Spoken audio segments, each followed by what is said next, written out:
January 1st, 2021, in Nyeri County, a man is found brutally murdered outside his own home. His name, Daniel Mwangi Wangondu. Just 33 years old. For detectives, the brutality is clear, but the motive, now, that will shake this community to its core. So mi naamkia kwenda job kuchukua stock. Nashanga watu wananiangalia, aje wananihepa. Ai, ni nini mbaya? Mimi hata sina idea.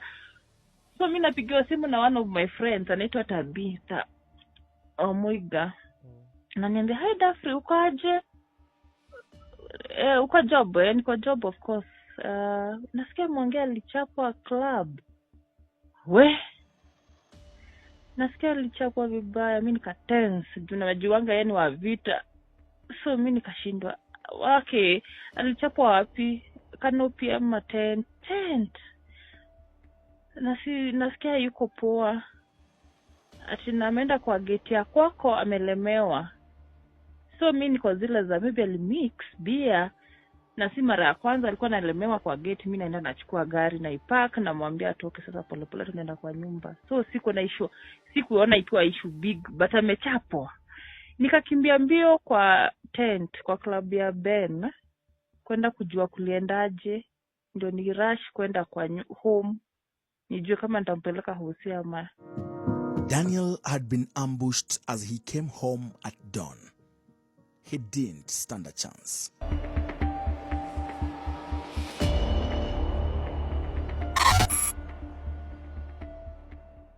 Detectives considered robbery, but nothing was stolen. Whoever came for Daniel came for him. The way the attack was carried out, it was targeted. Whoever planned this wanted him silenced. Hours before the tragic event, Daniel, his wife, and his siblings had planned to visit their mother, Scholastica Washuka. She is Stephen Wangondu's second wife, with whom they had been estranged for 13 years. And actually, I was preparing to go to Nyahururu because we were to meet with Daniel and other family members at Nyahururu. That is at my stepmother's place. She had actually invited us for a get-together. Also coming with the boys to Nyahururu was Frida Njeri, Daniel Wangondu's wife. But at this time, she was staying at a separate house next to her father-in-law. She was not in good terms with Daniel, her husband. She has declined an on-camera interview, saying she's yet to fully move on from that tragedy. Mwangi alikuwa amenipigia simu that night, hiyo date 31st. Akaniambia, "Hi, how are you? How have you been?" And Jasmine, she's fine. So, Happy New Year. Happy New Year. Kesho tunaenda kwa madhe. Alikuwa anapenda kuniingiza box hivyo, naenda home. Kesho tunaenda kwa madhe, unaonaje? Akamwambia, "Of course, why not? Tuende mama." My first born alikuwa kwa shosh Nyahururu.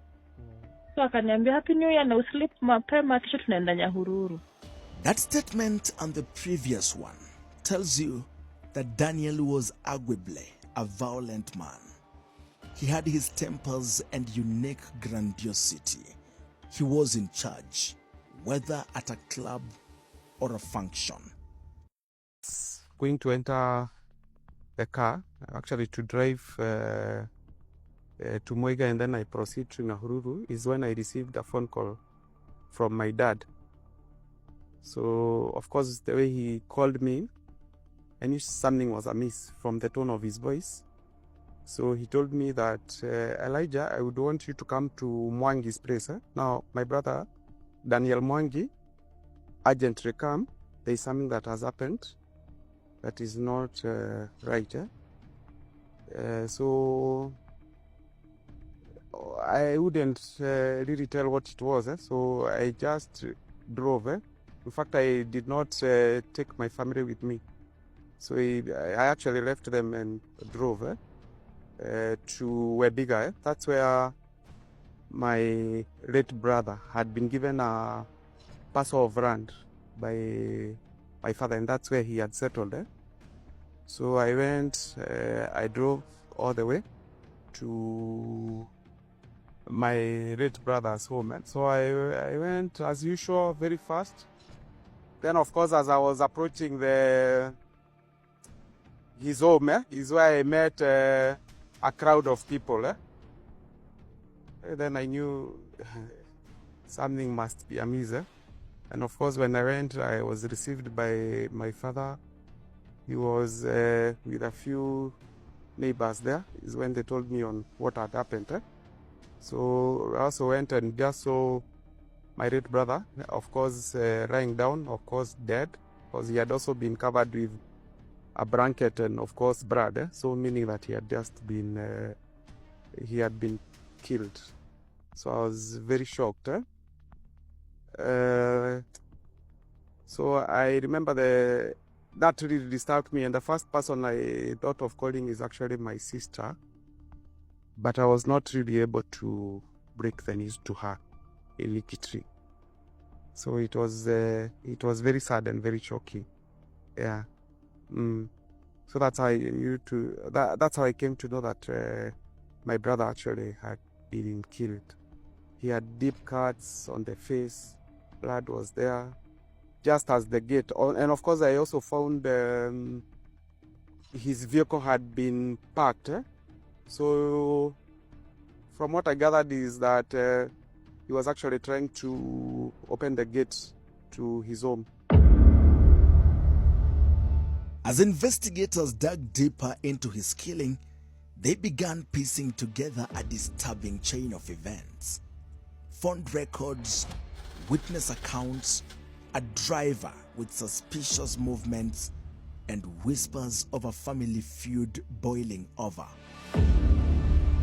Stephen Wangondu had responded to her daughter-in-law's cry for help after her husband had threatened to kill her, uncovering a troubled private life that complicated the story. At the center of it was his marriage to Frida. Their relationship, strained and volatile, had reached a breaking point. Daniel had threatened her, sending chilling words in a text to her sister.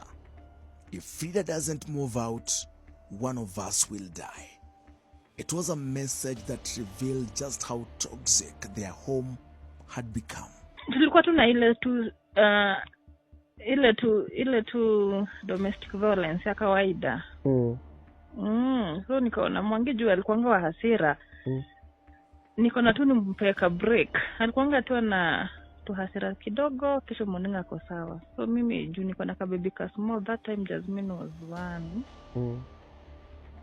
So nikapigia actually alikuwa ameandikia sistangu message. Akamwambia sistangu akamwambia tell Frida to move out of my house or else you bury me or her. So my sister called me. Akaniambia if possible you can just leave that house, you go to your dad's place or else you go to near town, you get a house. So kama wewe ungefanya nini? And it was around 10. Nikapigia dad. The late Stephen. Yes. Nikamwambia, Dad, I'm not okay. Can you just come for us? Alikuwa anajua Mwangi venye alikuwa na hasira. So he came for us and then tukakaa kwake. And at the same time, Daniel was living a double life. Away from his home in the town of Mwega, he was keeping another relationship, a concubine who symbolized the fracture between his words and his vows. Please remember her. Mwangi had given her one part of his heart, so much so that she is the last person to have spoken with Mwangi up to the minute he was being killed. It painted a picture of a man wrestling with infidelity, anger, and control. His marriage was collapsing, and his personal choices were fueling the storm. Despite all this, Frida still swears in the name of the man. She misses him and describes him as the only man who truly ever loved her. Nasikia tu sina energy. I'm so much emotional. It's never easy. I'm still in disbelief up to now. But it was not just Frida who was loved. In the eyes of many, Daniel too was loved. Maybe not as much as he loved Frida. I believe, in fact, he was the favorite son.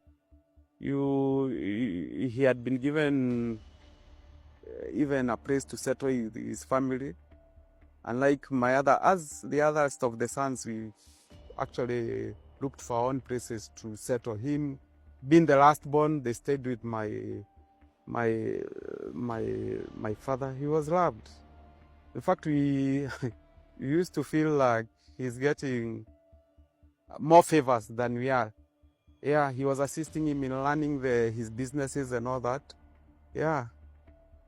So he was the most loved. So I don't think Dad would have gone to that extent. Again, he was even protecting the family. When Mwangi had issues with the wife, my dad stepped in, at least to even assist the family, even to house them, to set up a business for the wife. I mean, he loved the entire family, Mwangi, the wife, and the children, and Mwangi's children included. Yeah. But I believe if there was a misunderstanding that took place, I believe Mwangi was incited maybe to have those differences with my dad. Remember when my father separated with my stepmom, my other sisters and brother, they followed mom. But Mwangi remained with my dad all those years. Yeah. So I believe there was, I don't believe there would have been a reason. Even if they had differences, I don't believe Dad would have gone to that extent. I believe there are people who saw maybe there is a difference and came in to then take advantage of other things. Dada alipenda Mwangi hapo. Hapo Mwangi alipendwa. Hata every time nilikuwa namwambia, "Mi dad, nataka nienda kwetu, siko poa huku kwako. Sasa niende tu kwetu kwanza ni relax mind." Ananiambia, "Hapana, mimi sitaki aibu mtoto wangu aonekane alitupa familia." Alikuwa anatry kucover us sana. Mwangi wake asionekane ametupa familia. So kama hakumpenda angenichase, ndio? With Frida and Daniel undergoing a strained union, Daniel's father, Stephen Wangondu, visited a psychiatrist, believing that his last-born son was not okay. He could no longer take in the shame that Daniel was bringing to the family and the imminent harm he might cause himself. He needed supervision. Daktari akamwambia, "I think Mwangi ako na shida. Mwangi angesota angekuwa na hasira mingi sana." Akisota alikuwa mtu wa do. So angesota tu kidogo. Alikuwa na anga, which is kawaida for every man. Is it? Yeah, it's kawaida for every man, ndio? Mimi saizi nimesota. Mwangi kama hana do. Alikuwa na anga sana. So daktari akasema hiyo si kawaida. I think he needs a close supervision. So what Daddy did, akaenda kafunga home kwetu kwangu kwenye tumejenga na Mwangi. Akafunga instead of hata mu-approach. Alifanya vibaya hapo sana by the way. Akaenda akafunga kwetu na ndio Mwangi aende kwake, nao tukaange na yeye. Guka alikuwa amenipea wenye Mwangi alikuwa anaishi kitambo, so alikuwa na nyumba hapo chini, kuna 2 bedrooms, so akuja kae na sisi. Hata kama si na sisi, kuna rooms mingi. Si alikuwa na nyumba kubwa sana because of close supervision, juu hayuko sawa mentally, according to the doctor.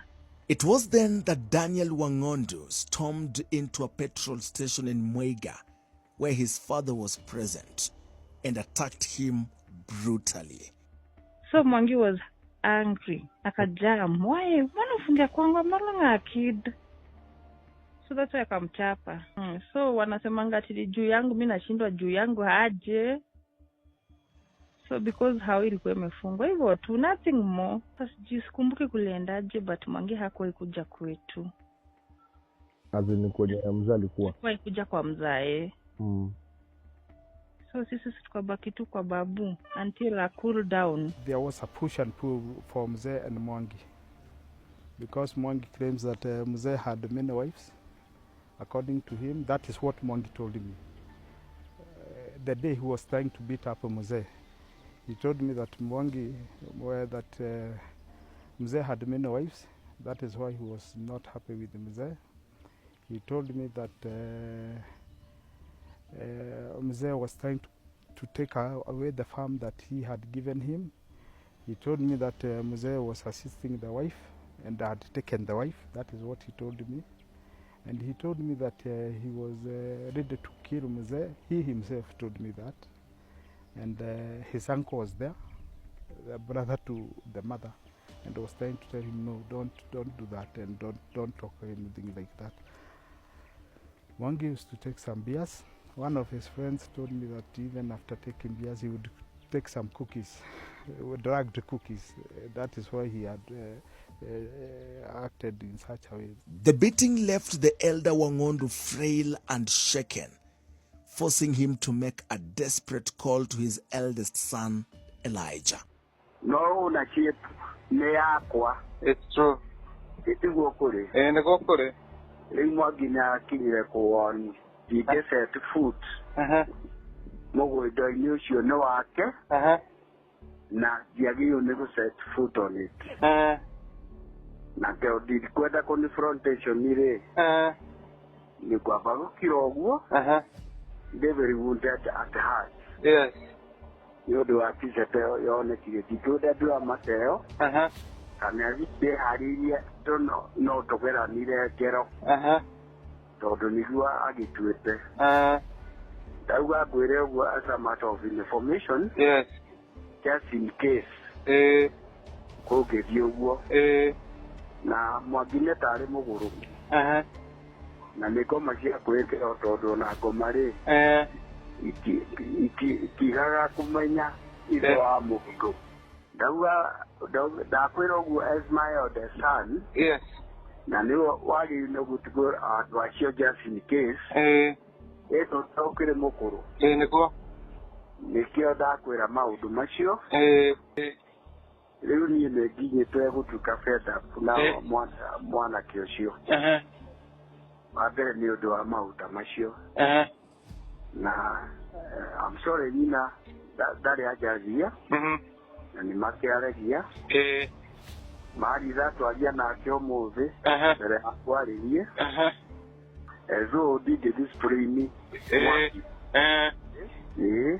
Na mo honore agwa ati nitamu kiri stupid. Na kigo stupid ne ko describe to character amudu. Niko. Ongeza kumuhorera kimo like aja the brother. Akare ndamuhoreire ndari oya mutumira message ndari acokia no ngukugeria kumuhorera still. Na wera ayanyina. Na wera John neko muhorira dano ya dimu.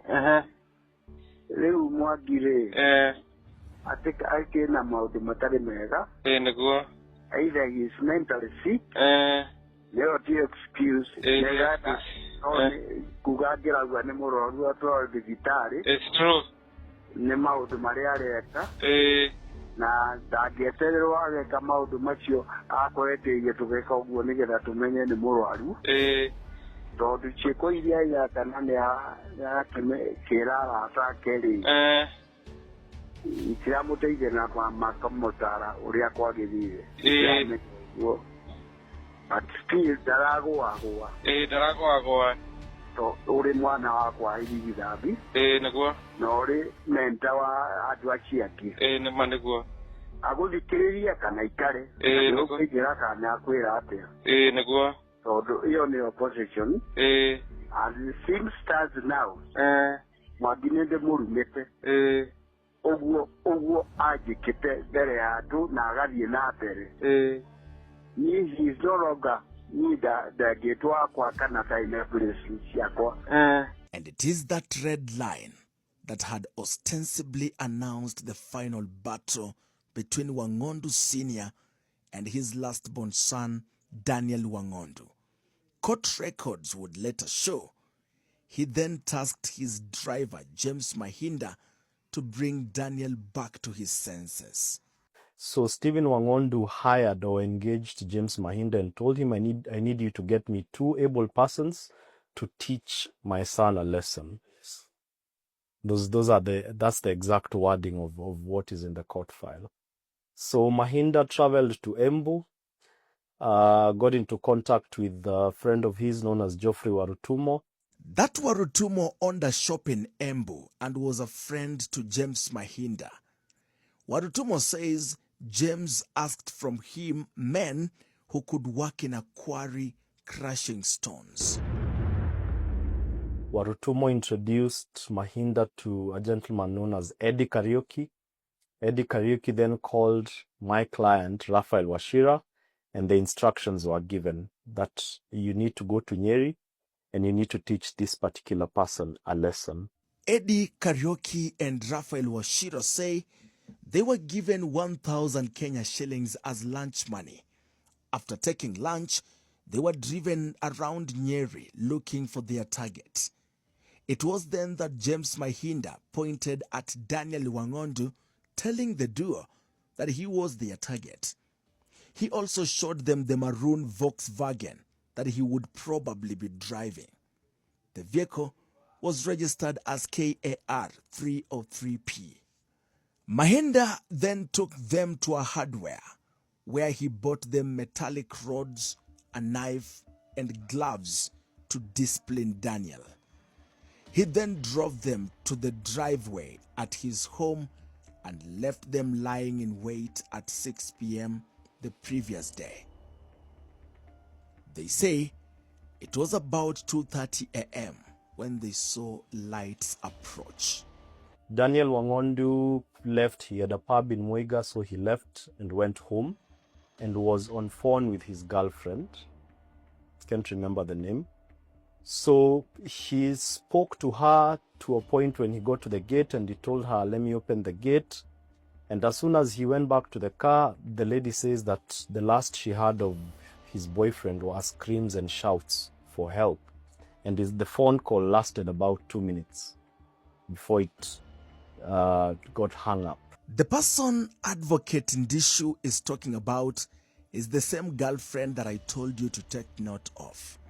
Her name is Charity Modhoni Musheru. She lived in the same vicinity as Mwangi, his wife Frida, and their families.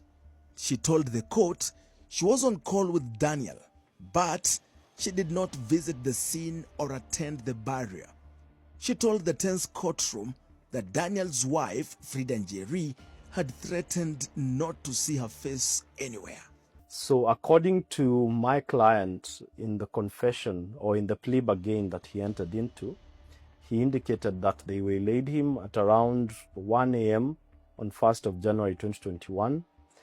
My client hit him with a blunt object, and Eddie Kariuki unfortunately stabbed him several times, and they left him for dead.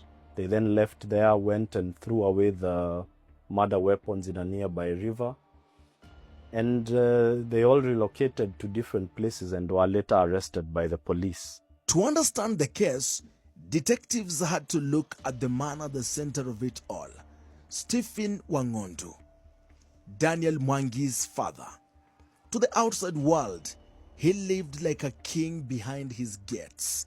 He owned a mansion, petrol stations, a stone crusher, and farmland stretching hundreds of hectares. A man of wealth, power, and seclusion. But behind those walls, life was more complicated. Stephen had 2 known wives and even a nurse who bore him a child. 7 children in total. His second wife, Scholastica Washuka, the mother of Daniel Mwangi, had been estranged from him for 13 years. Yet, despite the distance, he never severed ties between children in his 2 marriages.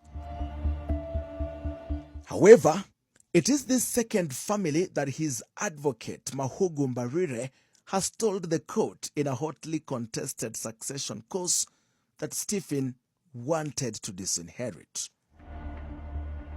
To his community, Stephen was a man who had it all.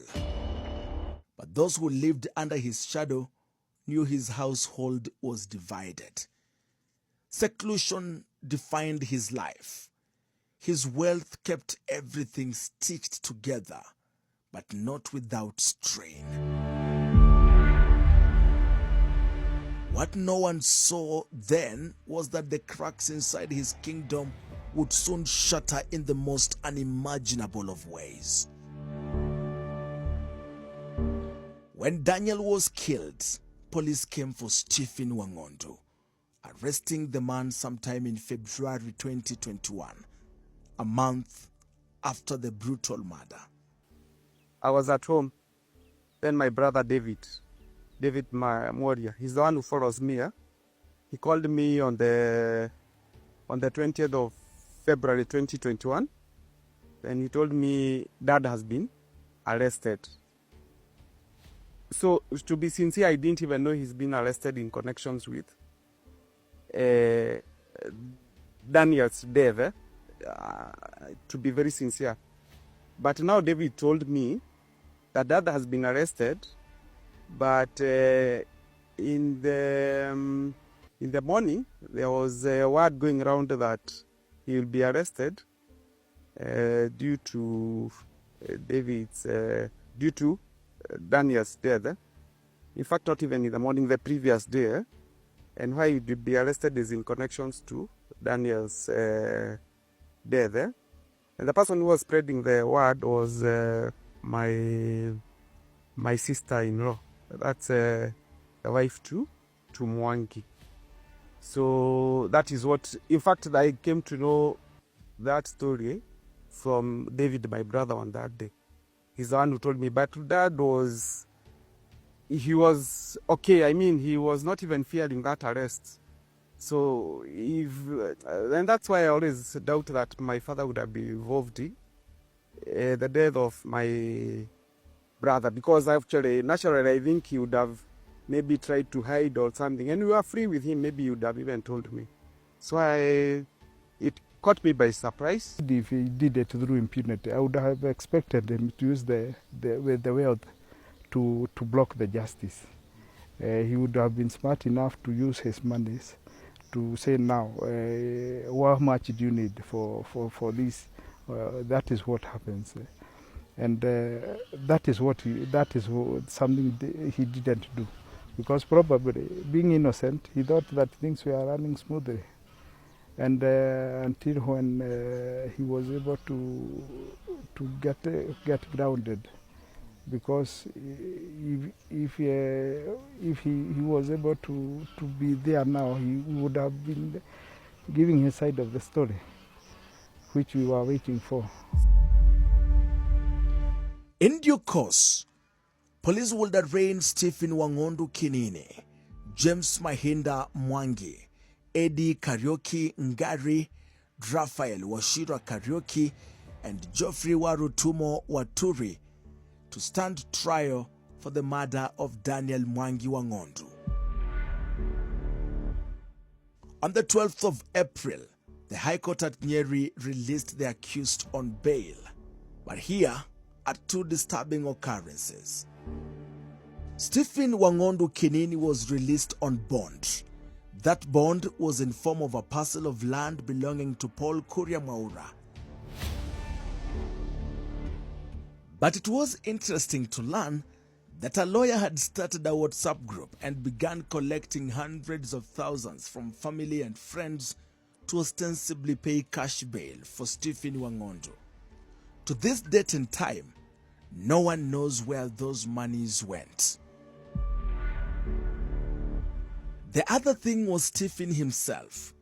His whereabouts on the 21st of April 2021 are unknown.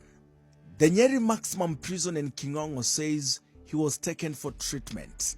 The hospital, on the other hand, says it never admitted or attended to the man. Where Stephen Wang'ondu was remains a mystery. But after that day, Mr. Stephen Wang'ondu lost his speech and stability. He never spoke again. 7 days later, he was released from prison, but was sickly and was admitted in hospital. And 9 days later, he was dead. In short, Stephen Wang'ondu never made it home again after his arrest. 2 months earlier, on the 2nd of March 2021, Stephen Wang'ondu's driver, 42-year-old James Mahinda, took plea, pleading guilty to a reduced charge of neglect to prevent a felony. I disagree with the applicant. 3 months later, Lady Justice Florence Moshemi sentenced Mahinda to 1 year in prison and 1 year non-custodial sentence. And that sentence was to commence on the arrest date, 4 months before the sentence. With Stephen dead, Mahinda sentenced, it was now Eddie, Raphael and Warutumo to face the court. Geoffrey Warutumo would then be discharged to become a state witness. The case then became too tough for Eddie Kariuki and Raphael Washira. Eddie Kariuki was born in 1999 in Embu as the 8th born in a family of 10. He dropped out of school in class 5 to join the booming miraa business, an emerging threat to education in miraa growing regions. This McTiming tragedy was recently highlighted in an NTV special report, Cut Off School, as pieced together by Margaret Kimathi. The report had shown that over 40,000 children in Embu and Meru had abandoned school for miraa growing business.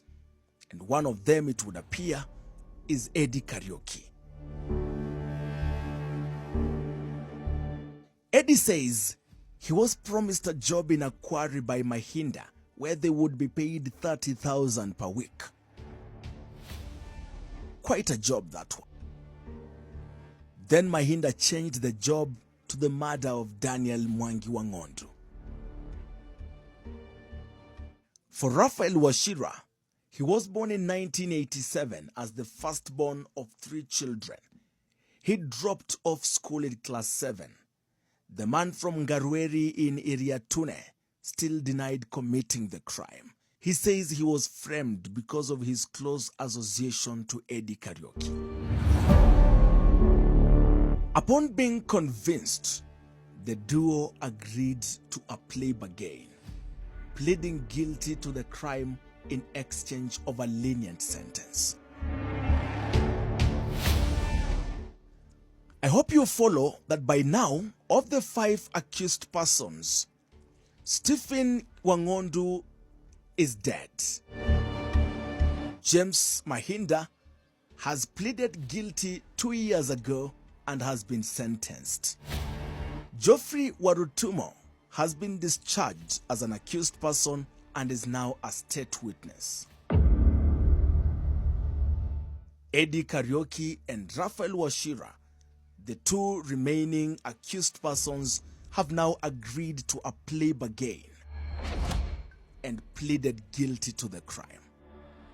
Now, unlucky for them, Justice Kizito Magare had applied his mind to the weight of the case and sentenced Eddie Kariuki to 25 years in prison because a probation officer said he was remorseful. The court in Nyeri sentenced Raphael Wachira to 30 years in prison. But I don't know why in his sentence, Justice Kizito Magare says no one will miss Raphael. Now, Murder Tapes would like you to see at this point that there was more to the killing of Daniel Mwangi Wang'ondu and the prosecution of the 5 people. The tenets of the law of evidence show that police had nothing on the 5 people. There were no eyewitnesses, no fingerprints, no digital money transfers, no cameras, and no suspicious conversations. So, I ask Advocate Ndishu, if he was a prosecutor in this case, what would be the problem with the case minus the confessions? I think the most difficult thing as a prosecutor would be to connect all these 5 accused persons. Because really, there is no direct connection between Stephen Kinini, Raphael Wachira, and Eddie Kariuki. As a matter of fact, I do not know if they saw each other or even spoke on phone. So that would be difficult to create that relationship. But then it would be made better by the fact that James Mahinda was in direct contact with Eddie Kariuki and Raphael Wachira on phone. They spoke on phone severally before and after the incident. And that is just it. Was a driver to my father, yeah? And one of the things that he said, the fact that he was driving my father's car at night. I hear that he's the one who was transporting the hired gang to go and kill my brother. That was the connection. But then, even before that, Mahinda used to drive my father's vehicle at night, any time of the day. So I don't believe it was not an isolated case. Even if he drove at night, I mean, he would drive so many times, other times. So that was the connection. And then I hear 160,000 was sent to Mahinda, 160,000. Yeah, he used to be sent money even before that. And then you see my dad, the fact that, okay, he had, the way he used to give Mahinda, I think he had trusted him. Take this phone, M-Pesa, just do the PIN. I believe he even knew my father's PIN. So he'll just send the money. So it's only the 160,000. And maybe the fact that Mahinda was driving the vehicle, my dad's vehicle at night, that is the connection. Yeah. But my father had never admitted that he killed Mwangi or even hired the gang. Yeah. There was never evidence adduced in court or elsewhere to even suggest that these 4 people met or spoke with Stephen Wang'ondu about punishing or killing his son. The only evidence was the admission of James Mahinda. When motive was questioned, the police said that Wang'ondu wanted his son dead so he could claim insurance. But no evidence was brought to court. In fact, when the police tried using that line to deny Mr. Wang'ondu bail, Justice Florence Moshemi dismissed it. In assembling their evidence, detectives claimed that the murder weapon was recovered, listen to this, by the members of the public in a nearby river. That river is about 5 kilometers away, but that is not the problem. The problem is, how did members of the public recognize this as the weapon that killed Mwangi? And then there was the last problem, but far more important than anything else. James Mahinda, the driver. The court sentenced Mahinda to 1 year in prison. that he was guilty of negligent homicide. Troubled by this finding, Murder Tips asks Advocate Kiroko Ndegwa what that is. You say you are charged with a certain responsibility. As an engineer, you are required to give guidance to, say, a construction of a building, but you use substandard materials, and the building collapses on someone and that person dies. That would be one of the instances where, you know, negligence homicide would emanate. Now, on the case you've just mentioned, that someone confesses to having identified people to kill someone. It is not to, you know, work with someone and work in a certain way that it is supposed to. He identifies people, hires them, pays them actually, even buys a murder weapon and identifies that the person they are supposed to kill. That is murder in the first degree, or what you ordinarily call it in the Kenyan context. It is murder with malice aforethought. This is someone who sat down, conceived the aspect of killing someone, and even facilitated it and saw it through. He might not have been the one who hit him, but who hit the victim. But he's the one who was coordinating the events. The Florence Mushemi court failed to see through the criminal before it. It was Mahinda who traveled to Embu to hire Eddie and Raphael. It was Mahinda who paid their lunch. It was Mahinda who showed them their target, Daniel. It was Mahinda who bought them the murder weapons. It was Mahinda who drove them to their waiting place. It was Mahinda they called when the job was done. It was Mahinda who brought them the 100,000 Kenya shillings in cash. It was Mahinda who dropped them in Nyeri to proceed to Embu. And if it was not for Mahinda's confession, they may have never been caught. So it's quite unfortunate, but unfortunately now, the prosecution under the Constitution has immense powers. They have immense powers to commence, discontinue any prosecution. They can take away one charge and replace it with another if it's going to help them achieve an even higher goal. And in this case, that is what happened. Set a thief to catch a thief. Set up Mahinda, let him get we'd rather have Mahinda, as I had said earlier, we'd rather have Mahinda have a slap on the wrist if it will guarantee that we will get the actual perpetrators. So it is unfair. Heck, it shouldn't have happened as it did, but it did, unfortunately. And that's just how the game is, for lack of a better word. Yeah. Because Mahinda, in my view, is a true mastermind in all this. He's the one with the many moving parts. He's the one allegedly getting instructions from the senior. He's the one who is procuring Warutuma to help him look for 2 able-bodied men to go and finish the job. White, if you remove Mahinda from the equation, none of this would probably have happened. To the prosecution and the court, Mahinda was guilty of negligent homicide, that he only failed to stop the crime. But to the Murder Tapes investigations team, Mahinda was a principal offender. The murder of Daniel Wangondu was planned, facilitated, and executed by James Mahinda.